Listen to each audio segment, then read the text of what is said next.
Примерно таким образом заканчивается карьера тайных банкиров, не желающих делиться с государственным бюджетом. И картина перед силовиками в таких домашних банках примерно одинаковая. Множество банковских и сим-карт, печати, документы. 32-летний житель Казани совместно со своей 26-летней знакомой осуществляет незаконную банковскую деятельность, связанную с обналичиванием денежных средств. Молодые люди в течение 2 лет производили банковские операции, получая вознаграждение в виде комиссионных выплат в размере не менее 12% от каждой сделки. Их общий доход от противоправной деятельности за 2 года составил около 6 миллионов рублей. Но до момента задержания проходят недели, месяцы и даже годы работы правоохранительных органов и банков. Потому что чаще всего это уже не банальные так называемые фирмы-однодневки, которые получили деньги на расчетный счет и сняли наличность. Эта схема всем известна, а потому работает редко. Любители скрыть доходы придумывают новые пути нечестного отъема денег у государства. Многоходовые вот эти цепочки, значит, перечисления на фирмы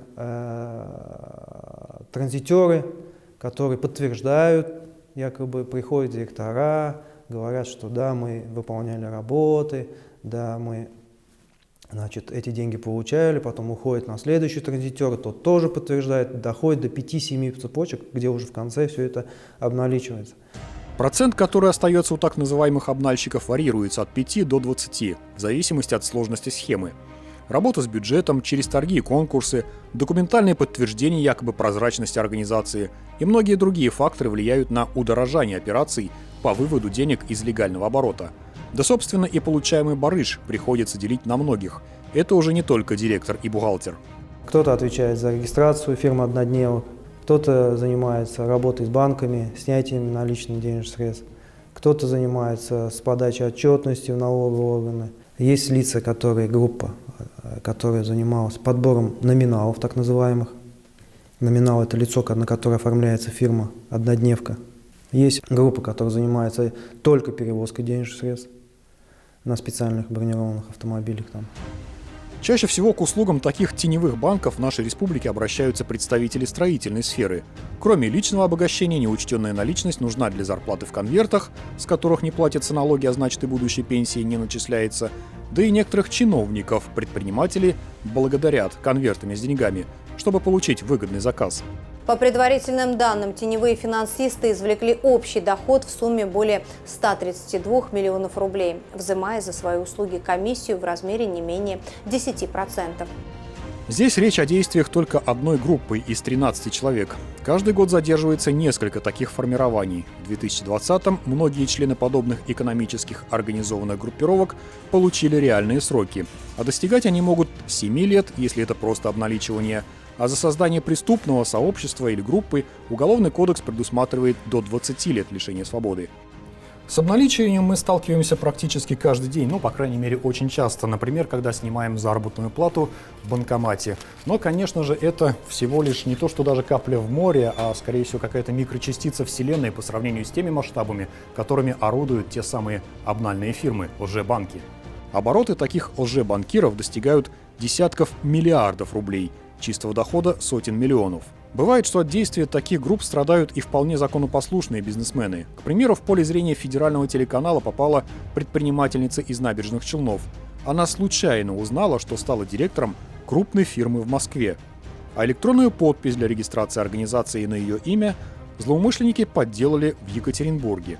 И, кстати, один из жителей тоже столицы Свердловской области стал другой жертвой, но уже добровольно.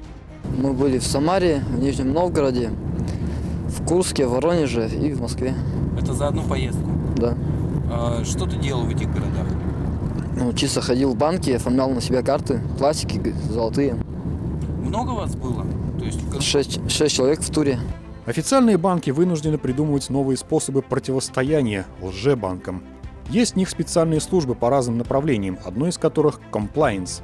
Компетенция этой службы как раз относится к противодействию легализации доходов, полученных преступным путем. Банки находятся на самом деле на передовой. Они являются первым звеном по недопущению и максимально эффективному и быстрому противодействию обналичиванию средств, транзиту денежных средств. Мы каждый день выявляем все новые и новые схемы.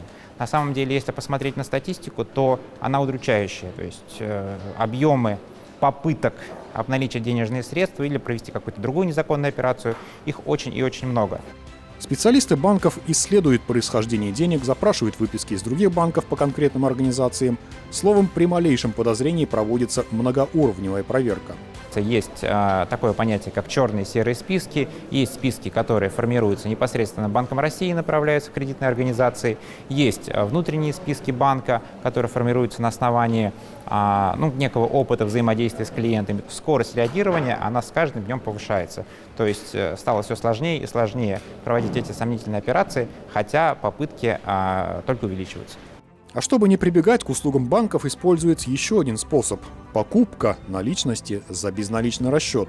То есть, например, продавцу на рынке перечисляется сумма на расчетный счет, а он отдает ее уже наличными, так называемому покупателю, из денег, вырученных за продажу на рынке, но за минусом процентов. Словом, используются и старые схемы, придумываются и новые. Большой поток регистрации идет.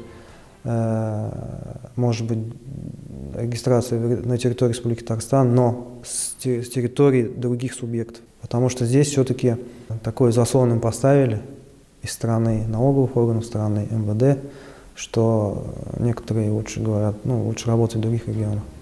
Как видим из примеров, организаторы таких схем могут находиться за пределами Татарстана, который стал очень привлекательным не только для честного бизнеса.